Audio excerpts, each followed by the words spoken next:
Moving is one of the top 5 stresses in life, along with losing a loved one, divorce, major illness or injury, and job loss.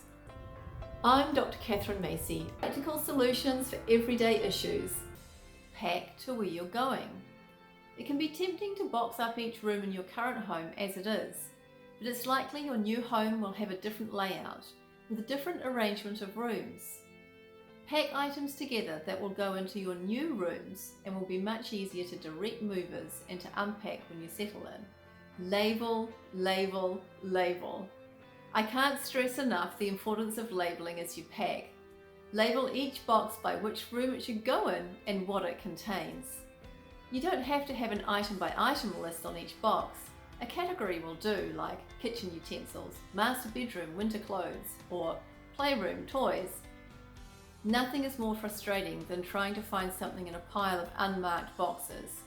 So save yourself the heartache and label, label, label. Use specialized boxes.